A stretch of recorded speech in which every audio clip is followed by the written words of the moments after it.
إن الحمد لله نحمده ونستعينه ونستغفره ونعوذ بالله من شرور أنفسنا ومن سيئات أعمالنا من يهده الله فلا مضل له ومن يضلل فلا هادي له أشهد أن لا إله إلا الله وحده لا شريك له وأشهد أن محمدا عبده ورسوله أما بعد السلام عليكم ورحمة الله وبركاته. ICR13 vous présente la quatrième partie qui a pour sujet qui, entre Ismaël et Isaac, est-il le sacrifié par Ibrahim alayhi salam. Comme toujours, avant de visionner cette vidéo, je vous conseille de regarder la première, la deuxième, dont la troisième partie qui est la présentation de cette vidéo et qui est le développement et la présentation de leurs plus forts arguments dont nous allons répondre dans cette quatrième partie, suivie d'une cinquième, Inch'Allah. Dans la troisième partie, nous avons, comme je l'ai dit, présenté leurs plus forts arguments. C'est-à-dire que pour ceux qui pensent que c'est Isaac qui devait être l'immolé, leur plus fort argument a pour base que toutes les boucheras, les bonnes annonces, les bonnes nouvelles de naissance qu'il y a dans le Coran, elles sont toutes pour eux de nature miraculeuse. Donc, coraniquement, il y a une chose, il y a des constantes coraniques. Ça veut dire quoi? Ça veut dire qu'en gros, eh bien, il y a des, en fait, dans les sourates, il y a des choses qui s'entremêlent, il y a des choses qui sont connectées entre elles, etc. Allah n'a pas mis les mots au hasard. C'est une révélation, et donc chaque mot est important. Et donc c'est pour cela que, en fait, quand on regarde ces constantes coraniques, je vais en citer quelques-unes, comme ça on va les comprendre, Inch'Allah, eh ben on va se rendre compte que la sourate 37, selon la position qui dit que c'est Ismaël qui a été l'enfant sacrifié, elle déroge à quasiment, j'ai envie de même dire, toutes les exceptions. C'est-à-dire qu'on a des constantes et elle fait exception à la règle obligatoirement pour appuyer le fait que c'est Ismaël. Eh bien qu'il y a 3 cas, et ce sont les 3 seuls cas de tout le Coran el-Karim, 3 cas. Et ils sont tous les 3 réunis dans la plus ancienne sourate qui concerne notre thématique. Dans la sourate 19. 3 cas de naissance miraculeuse dans le Coran. 3. Il y en a un 4e, mais le 4e il n'est pas bon, on le verra Inch'Allah. Alors, on a le cas de Zacharie avec sa femme et l'enfant Jean-Baptiste, Yahya. On a le cas de Marie avec Jésus qui est sans l'intervention d'un père. Et on a le cas de Abraham, de Isaac et de sa femme, la femme d'Abraham. C'est les 3 rapports miraculeux qui nous sont rapportés dans la même sourate. Et ensuite, ça va être disséminé dans la révélation ultérieure, ça va être disséminé dans plusieurs endroits et de manière éparse. C'est pour ça qu'on va avoir la sourate 3 qui va parler de la naissance, de la bonne annonce de la naissance de Jean-Baptiste et de Jésus, mais pas de celle, par exemple, de Isaac. Ou alors on va aller dans la sourate 11, il y aura la bonne annonce de Isaac, mais pas des autres, etc., etc. Donc après, c'est disséminé. Par contre, les 3 sont réunis dans la plus ancienne des sourates qui traitent de ce thème-là. Cela dit, conclusion pour eux, toutes les annonces de naissance dans le Coran sont toutes de nature miraculeuse et ne concerneraient uniquement que celles que vient de vous énoncer Karim, comme celle de Yahya pour Zacharia, sourate 3, versets 39 à 40, sourate 19, versets 7 à 9, Jésus pour Marie, sourate 19, versets 19 à 20, sourate 3, verset 45, et enfin Isaac pour Ibrahim, alayhi salam, sourate 11, verset 71 à 72, et vu que dans la sourate 37, verset 100 à 101, il y a aussi une annonce de naissance d'enfant dont le nom n'est pas mentionné et qu'il s'agit de l'annonce d'un enfant concernant Ibrahim, en déduction à toutes les annonces de naissance miraculeuses, elle ne peut être aussi, la sourate 37, verset 100 à 101, qu'une annonce d'enfant né miraculeusement, dont le nom qui ne serait pas cité serait Isaac. Et ce qui confirme davantage cela, c'est qu'au verset 112, un peu plus loin de la sourate 37, le nom de Isaac est mentionné et qui serait pour eux, cette sourate 37, le complément de la sourate 11, verset 71 à 72, où là on voit l'annonce de Isaac né miraculeusement. Ainsi, toutes les boucheras sont pour eux toutes de nature miraculeuse. Et lorsque nous leur disons que ce n'est pas parce que Yahya, Jésus, Isaac, El-Lahim Salem sont toutes issues d'annonces de naissance miraculeuses que forcément la sourate 37 versets 100 à 101 doit être aussi une naissance miraculeuse. Déjà dans tout le Coran, quand on utilise, en fait il y a une terminologie qui est utilisée. Quand c'est Bashara qui est utilisé de la part d'Allah Ta'ala, que ce soit lui de lui-même ou via les anges, c'est toujours une naissance miraculeuse. Quand il s'agit d'un mot autre, un autre verbe qui est utilisé, comme wahaba, wahaba qui signifie donner, dans le Coran, ça peut signifier une naissance miraculeuse comme une naissance non miraculeuse. Et dans la sourate 37, c'est pas wahaba qui est utilisé, c'est le terme bashara. Donc c'est forcément une naissance miraculeuse. Vous ne pouvez pas y échapper. Et c'est pour ça que c'est l'une des plus grandes problématiques. D'ailleurs, les gens ne savent pas répondre. Et c'est ça qui fait dire qu'en fait, c'est bon, c'est bon. Si vous ne savez pas répondre, lâchez l'affaire. Par cela, ils nous répondent, donc Karim, alors donne-moi une seule, mais pas deux, une seule annonce de naissance de nature non miraculeuse dans le Coran. Et bien sûr, par le mot Bashara. Et si celle-ci, la sourate 37, verset 100 à 101, annoncerait l'annonce d'un enfant né non miraculeusement, en rapport à toutes les autres annonces, les boucheras d'enfants nés miraculeusement par le mot Bashara, pourquoi celle-ci serait-elle alors une exception ? Quand l'imam At-Tabari, par exemple, dit que c'est Isaac, il a fait quand même un jamia de plein de choses. Il n'a peut-être pas été aussi loin que l'étude qu'on vous présente, etc., mais il avait quelque chose d'intéressant. Il avait repéré toutes les boucheras dans le Coran et que ça concernait à chaque fois qui ? Ça concernait Isaac. Toujours. Donc, en fait, qu'est-ce qu'il a fait ? Il a dit, donc, dans la sourate 37, c'est Isaac. C'est logique, en fait. C'est le Coran par le Coran. Puisque ce sont des naissances miraculeuses qui sont annoncées. C'est ça le véritable problème. Comme ce sont des naissances miraculeuses qui sont annoncées par la Bouchra, il n'y a pas de raison que ce soit une exception ici, encore une fois. C'est pas possible. Le Coran, il est constant. Le Coran, c'est la parole d'Allah. Allah ne met pas des mots comme ça au hasard et il embrouille les gens.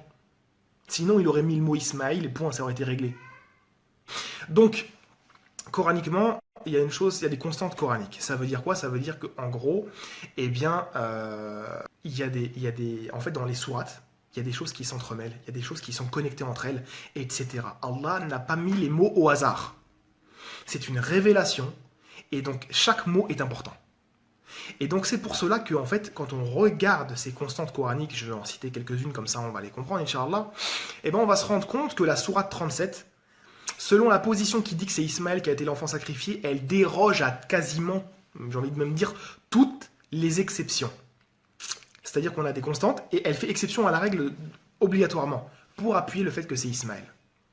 Donc je poursuis à dire que c'est justement l'exception qui confirme que la sourate 37, verset 100 à 101 est bien l'annonce d'Ismaël. Car si on parle d'exception, il n'y en a pas qu'une, mais plusieurs, qui viendraient, grâce à cela, faire la différence entre les annonces de naissance miraculeuse et cette naissance qui est non miraculeuse. Donc pour commencer, parmi toutes les bonnes annonces de naissance d'enfants dans le Coran, nous allons les comparer et les détailler entre elles. Ainsi, nous allons répondre à leur plus fort argument qui est la bouchra. Comme nous l'avons dit dans la troisième partie, dont voici un extrait. C'est pour eux le meilleur argument irréfutable pour prouver que celui qui devait être sacrifié est Isaac, jusqu'à dire que juste cet argument aurait suffi. De manière mais claire et nette que dans la sourate 37, c'est Isaac. Ça suffit. C'est pour ça que je peux croiser les jambes et attendre jusqu'à ce que je meure pour avoir une réponse sur ça. Vous ne pouvez pas y échapper. Et c'est pour ça que c'est l'une des plus grandes problématiques. D'ailleurs, les gens ne savent pas répondre. Et c'est ça qui fait dire qu'en fait, c'est bon, c'est bon. Si vous ne savez pas répondre, lâchez l'affaire. Parce que c'est l'argument le plus fort. Donc si cet argument, c'est l'argument irréfutable, que c'est cet argument qui vient confirmer et appuyer le fait que ce soit Isaac qui devait être sacrifié à un Ismaël, si cet argument tombe, tout le reste tombe. Alors commençons et détaillons les annonces de naissance entre elles. Et voyons si nous ne pouvons pas répondre.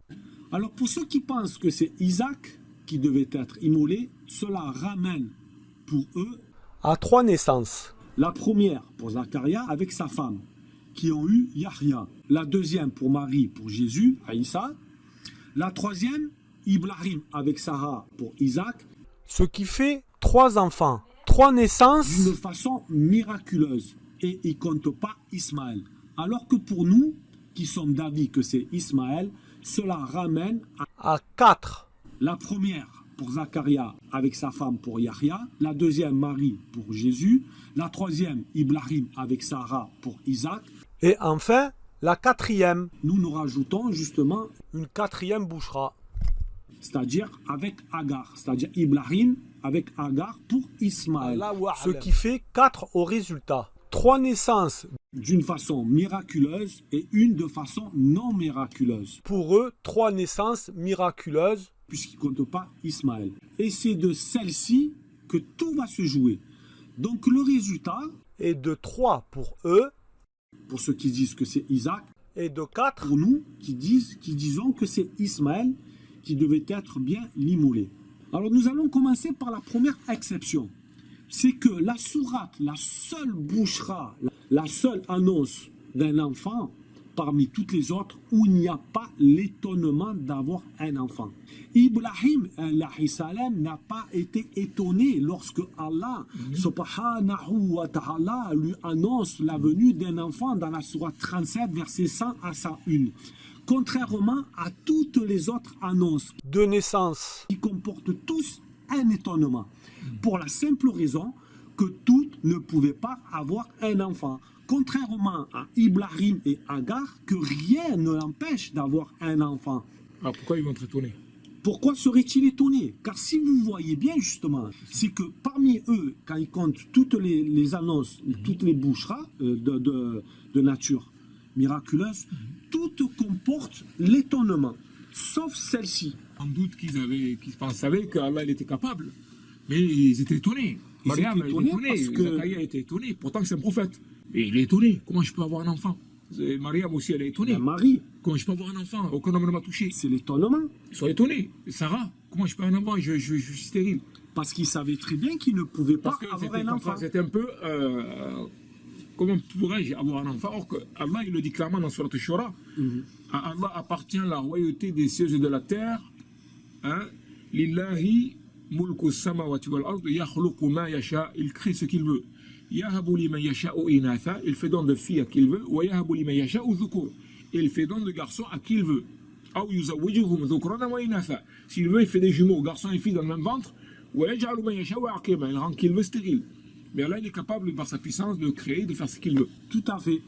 C'est pour ça que, si on regarde bien, c'est la seule bouchera qui ne comporte pas l'étonnement. Ibrahim n'a pas été étonné lorsque Allah Ta'ala lui annonce la venue d'un enfant dans la sourate 37, verset 100 à 101.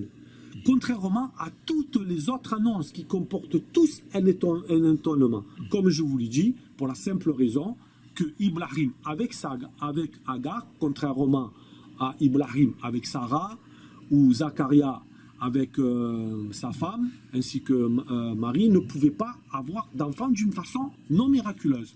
Toutes ces sourates d'annonces comportent tous l'étonnement d'avoir un enfant, sauf l'annonce de la sourate 37, versets 100 à 101. Donc, lorsqu'on a fait cette chose-là, ensuite, Abraham, il va être étonné. Il va se dire, mais comment est-ce que je peux, à mon âge, et surtout, vu l'âge de ma femme, et qu'en plus elle est stérile, mais comment est-ce que on pourrait avoir un enfant? En fait, c'est un étonnement. C'est un étonnement, pourquoi? Parce que sa femme, elle est stérile, et puis elle est âgée, comparée à Hajar, qui n'avait pas le même âge, etc., etc. Donc en fait, l'étonnement, il est compréhensible. Ce qui fait que cette sourate comporte une exception par rapport aux autres, qui ont le même point commun. C'est-à-dire que toutes les annonces de naissance miraculeuse ont toutes l'étonnement d'avoir un enfant. Normal, car au départ, ils ne pouvaient en avoir. Sauf la sourate 37, versets 100 à 101, qui ne l'a pas. Car Ibrahim et Agar pouvaient avoir un enfant. Donc il est normal que là, Ibrahim n'a pas été étonné. Ce détail nous permet de dire justement qu'il y a une différence entre les autres boucheras d'annonces miraculeuses et celle-ci. C'est une sacrée différence. Et nous permet de dire que s'il n'y a pas l'étonnement d'avoir un enfant, c'est que Ibrahim n'a pas besoin d'être étonné. Celle qui ressemble le plus à la sourate 37, versets 100 à 101, parmi toutes les boucheras, est celle de Zacharia, sourate 3, versets 38 à 40. Car parmi toutes ces boucheras, c'est la seule bouchera, avec la sourate 37, versets 100 à 101, où nous avons la demande d'avoir une descendance, car le demandeur n'en a pas. C'est-à-dire que Zacharia, dans cette sourate, demande d'avoir une descendance. Trouvons ce verset dans cette demande dans la sourate 3, verset 38. Car Ibrahim, dans la sourate 37, verset 100, il demande aussi d'avoir une descendance, lorsque celui-ci dit « Seigneur, fais-moi don d'une progéniture d'entre les vertueux ». Mais avec la différence que Zacharia demande une descendance, comme quoi il aimerait en fait en avoir une. Car il sait que sa femme est stérile et lui est vieux. Dû l'étonnement lorsque Allah lui annonce Yahya. Contrairement à Ibrahim dans la sourate 37 verset 100 à 101 qui en demande une mais sait qu'il peut en avoir. Voilà pourquoi lorsqu'on lui annonce l'enfant, Ibrahim n'est pas étonné car il est plus jeune et que Agar n'est pas stérile. Ce qui montre que la seule bouchera qui n'a pas d'étonnement parmi tout autre est celle de la sourate 37 verset 100 à 101 et montre par cela que c'est bien Ismaël, l'enfant annoncé. Sachant qu'il est le premier-né aussi à venir. Il demande une descendance car il n'en a pas. S'il n'en a pas, c'est qu'il n'a pas d'enfant. Déjà, aussi. Alors, la réponse à cela, c'est-à-dire ceux qui pensent que c'est Isaac, ils vont nous dire qu'il n'y a pas d'exception, car l'étonnement d'Ibrahim, alayhi salam, qui n'a pas dans la sourate 37, verset 100 à 101, se trouve dans la sourate 11, verset 71 à 73. C'est-à-dire que la demande d'Ibrahim de la sourate 37, verset 100 à 101, devrait être jointe à la sourate 11, verset 71 à 73 pour retrouver l'étonnement d'Ibrahim alayhi salam et dire qu'en fin de compte, c'est pareil. Au résultat, toutes les boucheras comportent aussi un étonnement d'avoir un enfant. Donc, elles sont toutes d'origine miraculeuse. Parce qu'on voit que dans la sourate 11, il est étonné. Mais vu qu'il n'y a pas l'étonnement dans la sourate 37, il te dit non, en fait, toutes les boucheras ont quand même l'étonnement. Parce que l'étonnement qu'on ne trouve pas dans la 37 lorsqu'il demande un enfant, on la voit dans la 11 lorsqu'il lui annonce l'enfant Isaac et de Isaac Jacob. Donc la conclusion est pour eux, c'est que toutes les boucheras alors n'ont pas d'exception, elles ont tous un étonnement au final. Oui, l'étonnement pour Isaac se trouve bien dans la sourate 11, versets 71 à 73, mais uniquement pour l'annonce de Isaac, sourate 37, verset 112, que nous considérons celle-ci comme une bouchera, c'est-à-dire comme une deuxième bouchera dans la même sourate 37. Lorsqu'il est dit, nous lui fîmes la bonne annonce d'Isaac comme prophète d'entre les gens vertueux. Et non pour le verset 100 à 101, sourate 37, que nous considérons celle-ci comme une annonce de naissance pour Ismaël. Parce que si nous parle de l'étonnement, effectivement, il y a un étonnement dans la sourate 11, versets 71 à 72. Mais pour nous, cet étonnement concerne Isaac, c'est-à-dire elle concerne la deuxième annonce qu'il y a dans la sourate 37 au verset 112. Et non pour l'annonce qu'il y a dans la sourate 37, versets 100 à 101. Car vous constaterez que dans la sourate 37, il y a l'annonce de naissance d'un enfant longanime par le mot Bashara et après l'annonce de Isaac comme prophète. Toujours par le mot Bashara. C'est-à-dire que c'est la même formulation que à chaque fois que Allah Ta'ala annonce une naissance, il emploie le mot Bashara que l'on voit dans la sourate 37, verset 112. Alors si vous me parlez d'étonnement, je vous dis que l'étonnement que vous joignez dans la sourate 11 pour déterminer qu'en fait il s'agit de Isaac, Je vous dirais non, ce n'est pas l'étonnement de la première bouchra, c'est l'étonnement de la deuxième bouchra. Donc la première que nous considérons comme l'annonce pour Ismaël, Ibrahim demande d'avoir une descendance. Sachant que si Ibrahim salam demande d'avoir une descendance, c'est qu'il n'en a pas. Et si vous voulez joindre la demande d'Ibrahim, sourate 37, verset 100 à 101, à la sourate 11, verset 69 à 73, je vous dirai comment Ibrahim salam va demander une descendance comme s'il n'en avait pas, en présence de Ismaël, son fils, son premier-né, et Agar, avec qui il a eu Ismaël, et de sa famille.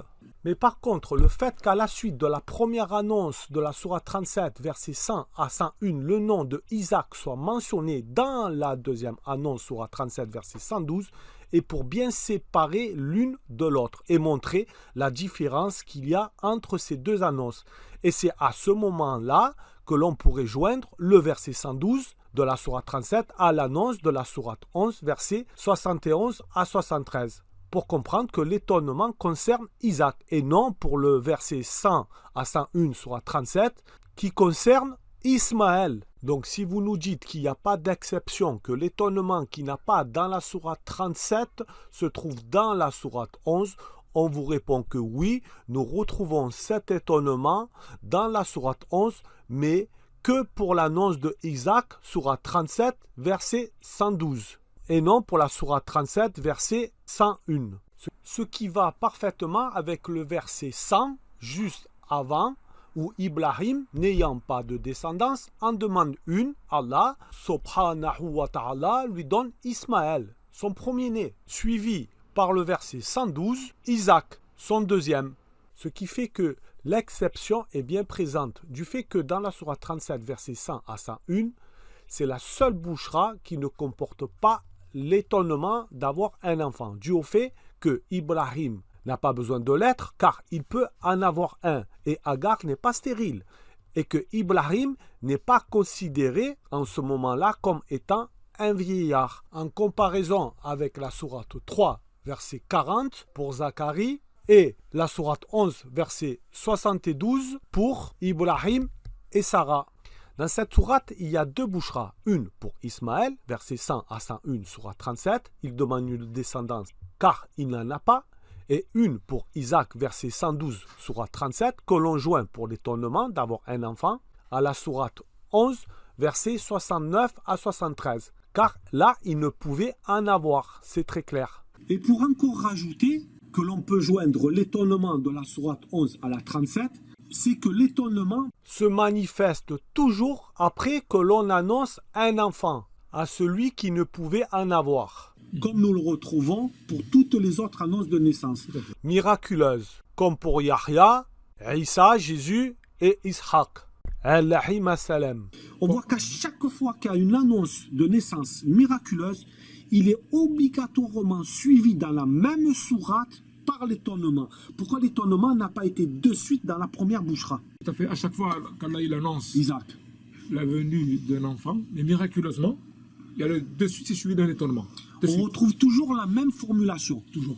Et en plus, on retrouve toujours la même formulation que cela est facile pour Allah. À chaque fois, Allah leur dit que cela est facile pour lui. Ce que nous n'avons pas dans la sourate 37 pour Ismaël, alayhi salam. On pourrait me dire que nous n'avons pas de suite l'étonnement aussi au verset 112. Bon, je répondrai que l'étonnement est dans la sourate 11, puisque apparemment il faut la joindre à celle-ci pour comprendre cette naissance. Oui, mais pour plus approfondir les arguments, je répondrai que oui, effectivement, l'étonnement n'est pas de suite après que le nom de Isaac soit annoncé au verset 112, mais si l'étonnement ne se trouve pas dans cette sourate 37, verset 112, car cela dépend de la situation de Ibrahim, où la priorité est sur la première annonce, celle de Ismaël au verset 100 à 101, et pas pour celle qui est annoncée en seconde position, celle de Isaac. Car premièrement, Isaac est annoncé en deuxième position, après l'annonce au verset 100 à 101, soit 37, qui pour nous concerne Ismaël. et que le passage de Ibrahim dans cette sourate 37 est à rapport de ce fait à la demande de Ibrahim d'avoir un enfant car il n'a pas de descendance. C'est-à-dire que la différence des formulations d'annonce est due au contexte et au passage que traverse Ibrahim alayhi salam. À ce moment-là, sachant que cela est aussi à rapport à l'histoire du sacrifice. Donc c'est ce qui détermine la position de Ibrahim et l'histoire du sacrifice qui définit bien la différence qu'il y a entre la première bouchra, verset 100 à 101, et la deuxième, verset 112. Résultat, l'enfant concerné en premier est Ismaël. Pas d'étonnement, normal, car avec Agar, il peut en avoir. Puis vient l'histoire du sacrifice, et suite à cela, Isaac annoncé en deuxième position, qui est en surplus, selon l'histoire de Ibrahim, alayhi salam, pas d'étonnement aussi. Mais lorsqu'il a annoncé en première position par son nom, comme nous le voyons dans la sourate 11, il est de ce fait toujours suivi par l'étonnement, car c'est lui qui est principalement le concerné. Et on voit en surplus Jacob, qui est en deuxième position. D'autant plus que cela, en même temps, concerne Ibrahim et Sarah. On voit d'ailleurs que Jacob est annoncé en deuxième position, comme Isaac est annoncé en deuxième position à la sourate 37. Et il n'y a rien aussi pour lui. Tout cela pour dire que Isaac n'est pas le sujet principal de la sourate 37. Lui, Isaac, qui, pour preuve, est annoncé en deuxième position dans ce passage de l'histoire d'Ibrahim, alayhi salam, contrairement à Ismaël, qui est annoncé en première position et qui met la priorité sur celui-ci, comme Isaac dans la sourate 11, qui est le sujet principal et met l'accent sur lui à rapport à un autre passage de la vie d'Ibrahim. Et on voit que Jacob est en deuxième position et que l'on ne retrouve pas le même rapport entre le premier et le deuxième annoncé. Tout cela est dû à la situation de Ibrahim alayhi salam dans ces passages. D'ailleurs, même Karim, que Allah le facilite, se base sur la situation que traverse Ibrahim pour développer son argument, même si pour lui c'est Isaac, comme quoi le contexte de l'histoire est important. Mais c'est pas la thématique en fait de la sourate 37. C'est ça le problème. En fait, dans le Coran, ainsi que dans les évangiles ou autres, en fait, il y a ce qu'on appelle le spotlight. Spotlight, ça veut dire quoi? Ça veut dire mettre en lumière un événement, un personnage, une situation. Là, dans la sourate 37, le but, c'est pas de montrer la naissance. C'est ce qui va suivre juste derrière. Comme par exemple, l'histoire du sacrifice. C'est pour ça qu'on n'a qu'une toute petite phrase qui est mise. C'est un résumé.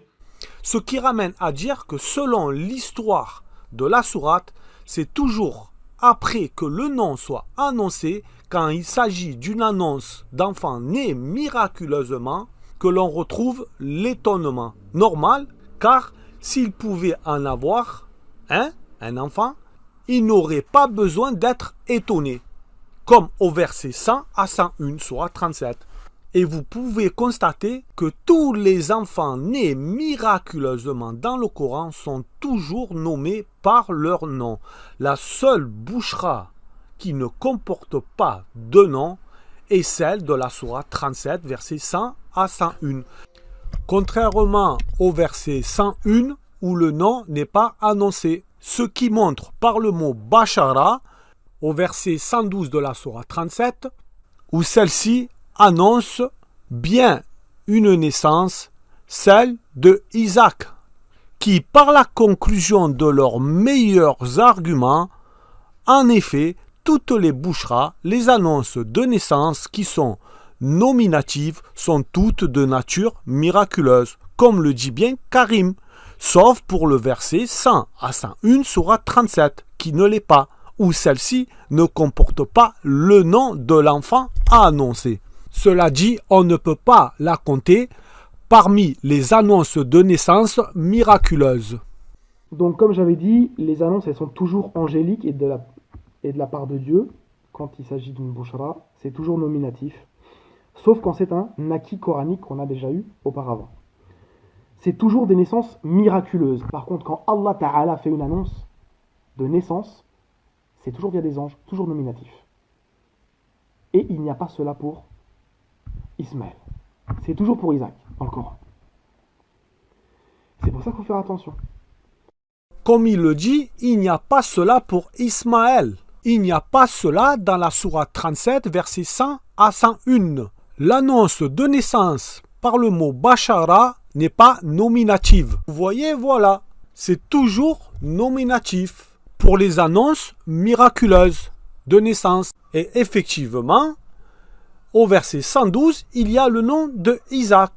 Donc, je suis d'accord que toutes les boucheras, les annonces de naissance où ils comportent le nom, sont toutes de nature miraculeuse. Ainsi, leur plus fort argument est de notre côté pour dire que au verset 101, c'est bien Ismaël qui est annoncé. Ce qui fait encore une exception que l'on peut rajouter à la liste. Et ne me dites pas que non, car le nom est au verset 112. Je vous dirai que alors que cette bouchera serait la seule où le nom serait annoncé que après, en deuxième position, après une bouchera citée en premier, celle du verset 100 à 101, juste avant.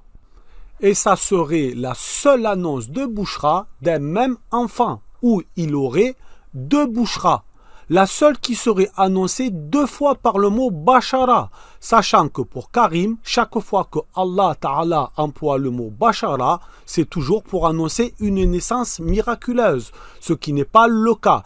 Mais cela montre que lorsque l'on annonce la naissance d'un enfant, c'est le mot Bashara qui est employé. Dans tout le Coran, tout le Coran, chaque fois qu'il y a marqué la Bushra, donc le terme bonne annonce, c'est toujours pour une naissance miraculeuse. Déjà dans tout le Coran, quand on utilise, en fait il y a une terminologie qui est utilisée. Quand c'est Bashara qui est utilisé de la part d'Allah Ta'ala, que ce soit lui de lui-même ou via les anges, c'est toujours une naissance miraculeuse. Donc, s'il y a le mot Bashara au verset 112, cela annonce une naissance et non le mot Bashara juste pour annoncer le statut de prophète. Je développerai cela, Inch'Allah, dans la prochaine vidéo. Donc, comme je l'ai dit, ça serait la seule annonce de Bouchra, d'annonce d'un enfant où il aurait deux Bouchras. La seule qui serait annoncée deux fois par le mot Bashara, où en plus le nom de l'enfant serait annoncé à la deuxième Bouchra, verset 112, après la première, celle du verset 101. Cela est contraire justement à tout ce que l'on retrouve dans le Coran, tout ce qu'on retrouve concernant les annonces nées miraculeusement, comme on nous le met toujours en avant. Donc comme j'avais dit, les annonces elles sont toujours angéliques et de la part de Dieu. Quand il s'agit d'une bouchra, c'est toujours nominatif, sauf quand c'est un acquis coranique qu'on a déjà eu auparavant. C'est toujours des naissances miraculeuses. Par contre, quand Allah Ta'ala fait une annonce de naissance, c'est toujours via des anges, toujours nominatif. Et il n'y a pas cela pour Ismaël.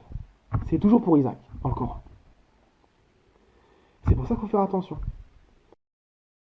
Et pour finir sur le fait que l'on ne peut joindre le verset 100 à 101 sourate 37 à la sourate 11 pour dire que c'est Isaac l'enfant annoncé et que c'est lui qui devait être immolé, c'est que dans la sourate 37, il y a l'épreuve du sacrifice. Et si on joint le verset 100 à 102, sourate 37 à la sourate 11, verset 71 à 73, on est obligé aussi d'annoncer la venue de Jacob. Alors le problème est que comment joindre la venue de Jacob de la sourate 11 à la sourate 37, versets 100 à 102, où on y retrouve l'épreuve du sacrifice, car pour que Jacob naisse, il faut obligatoirement que Isaac soit préservé de la mort.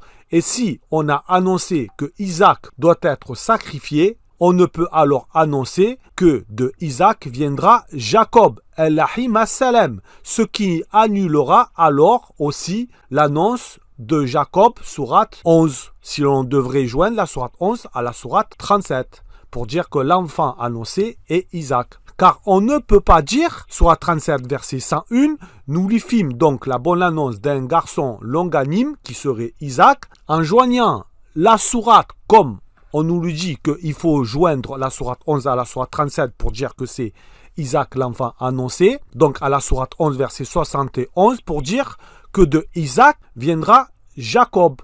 C'est-à-dire, on annoncerait Isaac sourate 37 verset 100 à 101 qu'il faudrait joindre à la sourate 11 verset 71 à 73 pour comprendre que Jacob est aussi annoncé. Puis revenir à la sourate 37 verset 102 à 110 de nouveau pour raconter l'histoire du sacrifice qui serait Isaac, sachant que pour que Jacob naisse, il faut que Isaac vive. Comment annoncer Jacob de Isaac et demander à Ibrahim d'immoler Isaac avant que lui, Jacob, naisse?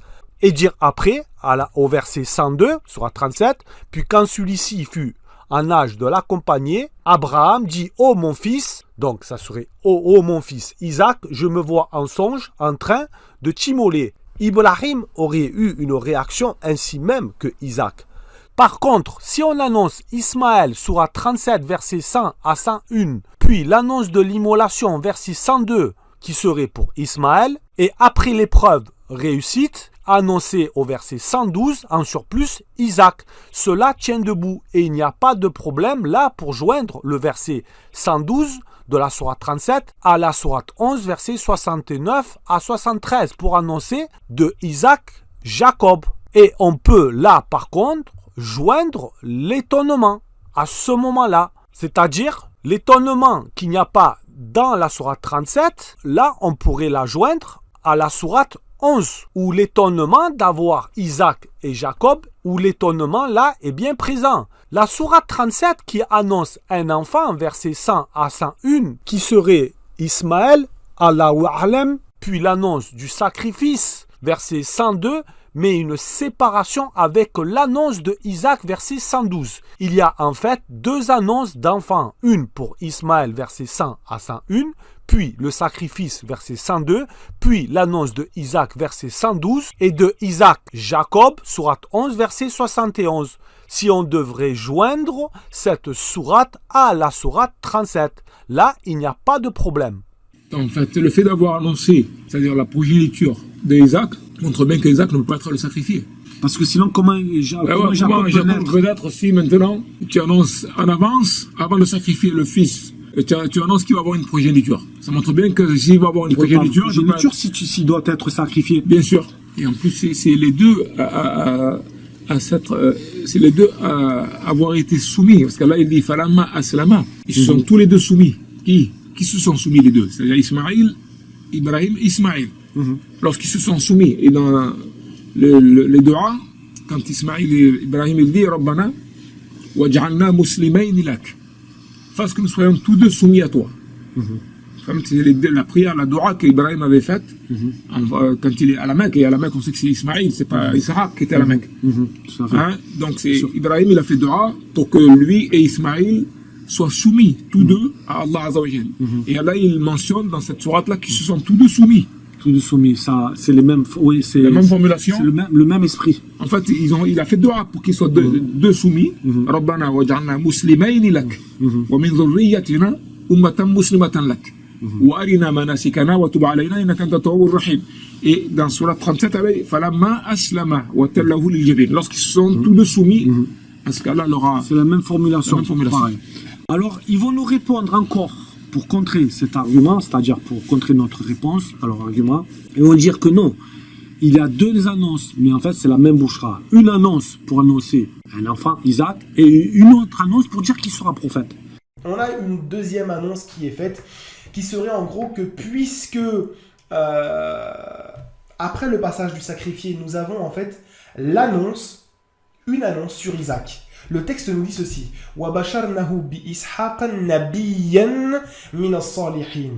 Pourquoi j'ai appuyé sur un mot, on va le voir. En fait, on a annoncé Isaac à Abraham, Isaac comme prophète parmi les gens vertueux, et pas annoncé comme naissance. Ici, les gens nous disent, bah, comme ça vient après le sacrifice, l'annonce de Isaac, eh ben, le sacrifice c'était Ismaël. Mais non, la naissance de Isaac a déjà été annoncée au verset 100. La seule annonce de naissance du Coran, toujours sur Isaac.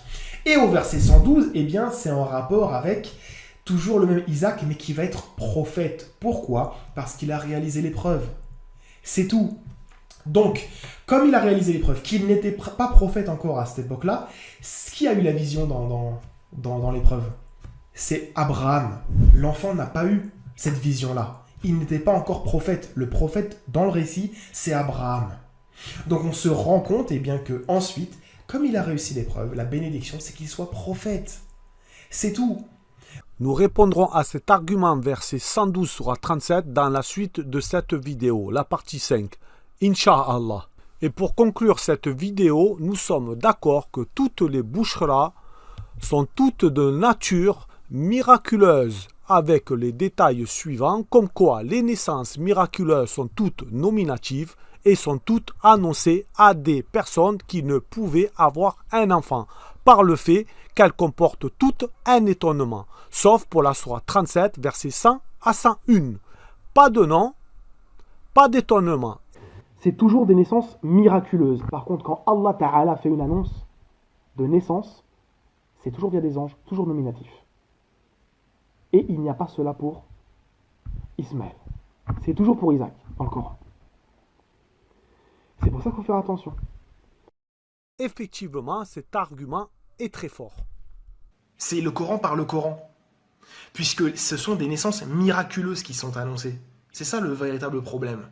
Comme ce sont des naissances miraculeuses qui sont annoncées par la Bouchra, il n'y a pas de raison que ce soit une exception ici, encore une fois. Tout à fait, il n'y a pas besoin que la sourate 37, verset 100 à 101 soit une exception en annonçant une bouchra miraculeuse sans nom. C'est pas possible. Le Coran, il est constant. Le Coran, c'est la parole d'Allah. Allah ne met pas des mots comme ça au hasard et il embrouille les gens. Sinon, il aurait mis le mot Ismaïl et point, ça aurait été réglé. Sinon, plutôt, il aurait mis, comme dans toutes les autres annonces, le nom d'Isaac. Et ça aurait été une bouchra nominative. Elle ferait donc partie parmi toutes les autres bouchras miraculeuses. Subhanaka Allahumma wa bihamdik. Ashhadu an la ilaha illa ant. Astaghfiruka wa atubu ilayk. Tant que vous ne saurez pas répondre à la bouchra, c'est pas la peine de venir avec des détails supplémentaires. Ça sert à rien. Tant qu'ils ne savent pas répondre à tout ce que j'ai amené, bah, la vie de Isaac est la vie prépondérante sans aucun souci.